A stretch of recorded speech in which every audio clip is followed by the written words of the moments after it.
আনা বাইতুদ দুধ।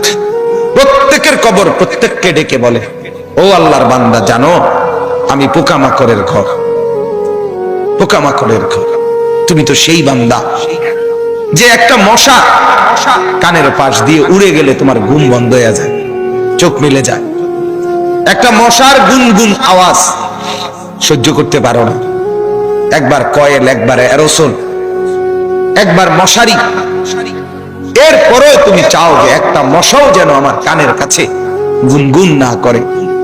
তো 5 ঘন্টার ঘুমের জন্য, 6 ঘন্টার ঘুমের জন্য বান্দা এই যত্ন নিলা, অনন্তকাল কিংবা বছরের পর বছর কবরের যে ঘুম দিবা, পড়ে থাকবা সেই ঘরে, পোকা মাকড়ের ঘর, সেই ঘরে তুমি ঘুমাইবা কেমনে, থাকবা? আমার বাপ, আমি থাকবো কিভাবে? আমি থাকবো কিভাবে বলে? ভাবেন, আমিও ভাবি, আপনিও ভাবেন। ওসিকুম ওয়া ইয়া, আপনাকেও বলছি, আমাকেও বলছি। এই এখন ঘরে গেলে আমরা সবাই ল্যাপ আর কম্বলের নিচেই তো শুয়ে যাব বাপ। কিন্তু একবার ভাবেন তো, যার মা কবরে, মার কবরে ল্যাপ কম্বল আছে কিনা? যার বাপ কবরে আছে এই মুহূর্তে, বাপ আপনি ভাবেন তো। আমার এক পরিচিত মানুষ একতলা বাড়ি করছে ঢাকা, 4.5 কোটি টাকা খরচ করে, শুধু একতলার মধ্যে খরচ করছে। কিছুদিন আগে ইন্তেকাল করছে। ছেলেরা, তার গ্রামে জানাজা হবে পরের দিন দুপুরে। সন্তানরা ওই শেষ রাতটা হাসপাতাল থেকে লাশটা বাড়িতে আনে নাই, ওই 4.5 কোটি টাকার বিল্ডিং এ রাখে নাই, হাসপাতালেই রেখে দিছে। পরের দিন ওইখান থেকে অ্যাম্বুলেন্সে করে এরপরে গ্রামের বাড়িতে নিয়ে দাফন কাফন করে দিছে। এখন এটা তো করোনার কালে নাই, এখন ইদানিং 10-15-20 দিন আগের কথা। কি সাজাইলেন, কার জন্য সাজাইলেন, কি বুঝলেন, কি ভাবলেন? আপনি ভাবেন। এজন্য কবর প্রতিদিন বলে, বান্দা তুমি কেমনে থাকবা? অগণিত পোকা মাকড়, অগণিত পোকা মাকড় তোমাকে ঘিরে ধরবে, কেমনে থাকবে? কবর বলে, আনা বাইতুল ওয়াহদা, আমি একাকী ঘর, একাকী ঘর। ও আল্লাহর বান্দা, আমি একাকী, ডানে বামে কাউকে পাবা না। পৃথিবীর সবচেয়ে বড় যন্ত্রণার নাম হলো একাকিত্বের যন্ত্রণা, একাকিত্ব। পৃথিবীর সব সম্পদ যদি কারো ঘরে থাকে, সুখের উপকরণ থাকে, কিন্তু স্ত্রী নাই, ছেলে মেয়ে নাই, আপনজন কেউ নাই, ওই ব্যক্তি একাকিত্বের যন্ত্রণার সামনে গোটা পৃথিবীটার সব উপকরণ তার সামনে তুচ্ছ। আল্লাহ তাআলা বলতেছেন, ইরশাদ করছেন সূরা মুলকের 23 নম্বর আয়াত, কুল হুয়াল্লাযী আনশাআকুম। আল্লাহ তাআলা আমাদের প্রিয় নবী সাল্লাল্লাহু আলাইহি ওয়াসাল্লামকে লক্ষ্য করে বলেন, নবী আমার, বন্ধু আমার, আপনি বলে দেন। কাকে বলবেন? আপনার উম্মতকে, আমার বান্দাকে। এরা আপনারও উম্মত, এরা আমারও বান্দা। আমি তো আপনার কাছে নাজিল করে বললামই, এবার আপনিও বলে দেন যে আপনারও কথা এটা। তো যখন আপনার বান্দা, আমার বান্দা বুঝবে যে এই কথাটা আল্লাহরও কথা, আমার রাসূলেরও কথা, তো এরপরে তার আর প্রত্যাখ্যান করার সাহস হবে না, হিম্মত হবে না। কারণ আমি প্রত্যাখ্যান করব কেন? আমি মুসলমান, আমি মুমিন, আমি আল্লাহর কথা ফিরিয়ে দেই কিভাবে? আমি রাসূলুল্লাহ সাল্লাল্লাহু আলাইহি সাল্লামের কথা ফিরাইয়া দেই কিভাবে? আর ফিরাইয়া দিলে আমি মুমিন থাকি কিভাবে?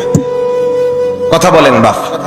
এই পৃথিবীতে ইনসাফের দাবি, বিবেকের দাবি, আমরা যারা মুসলমান পরিচয় দেই, আমাদের জিন্দেগীর সবচেয়ে বড় দাবি হলো আমাদের জন্য উচিত আল্লাহ এবং তার রাসূলের কথাকে গ্রহণ করা। কিন্তু বড় আফসোসের ব্যাপার হলো আমি আপনি সবাই সবচেয়ে বেশি প্রত্যাখ্যান করি আল্লাহ এবং রাসূলের কথা। সামান্য থেকে সামান্য ব্যক্তির কথাও এক ডাক্তার বলে দিছে, বাঁচতে হলে আর কোনোদিন মিষ্টি খাওয়া যাবে না, 30 বছরের জন্য মিষ্টি খাওয়া ছেড়ে দিছে। এক ডাক্তার বলে দিছে বাঁচতে হলে আর চিনি দিয়ে চা খাওয়া যাবে না, আজীবনের জন্য ছেড়ে দিছে, আমাকে বাঁচতে হবে। তাহলে আপনাকে যদি শুধু হায়াতে বাঁচতে হয়, আপনাকে তো জাহান্নাম থেকেও বাঁচতে হবে। কথা বলেন না কেন? দুনিয়াতে যেরকম আপনি চাচ্ছেন আমাকে বাঁচতেই হবে, অতএব কষ্ট হলেও মিষ্টি খানা ছেড়ে দিলাম, চিনি খাওয়া ছেড়ে দিলাম, তা আপনি কষ্ট হলেও আপনাকে তো জাহান্নামের আগুন থেকেও বাঁচতে হবে বাপ। তো সেই জাহান্নামের আগুন থেকে বাঁচতে হলে আল্লাহ এবং তার রাসূলের নিষেধগুলোও তো ছেড়ে দেওয়া উচিত, গুনাহ তো ছেড়ে দেওয়া উচিত বাপ। আফসোসের বিষয়, একই ব্যক্তি নিজের এই সাইড বোঝে ওই সাইড বোঝে না। এটা কি বোকা?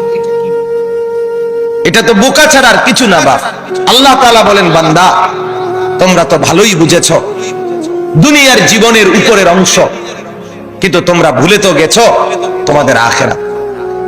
আখিরাত আমি বলি অনেক সময় উদাহরণ দিয়ে, এই যে এই কাগজটা 4 কালারের, এটার এই পৃষ্ঠাটার মধ্যে দেখেন তো অনেক ডিজাইন করছে, অনেক ডিজাইন, 4 কালারের ডিজাইন, চমৎকার করে এই পিঠ সাজাইছে, কিন্তু এই পিঠ খালি, এই পিঠেতে কোনো কিছুই না, সাজগোজ।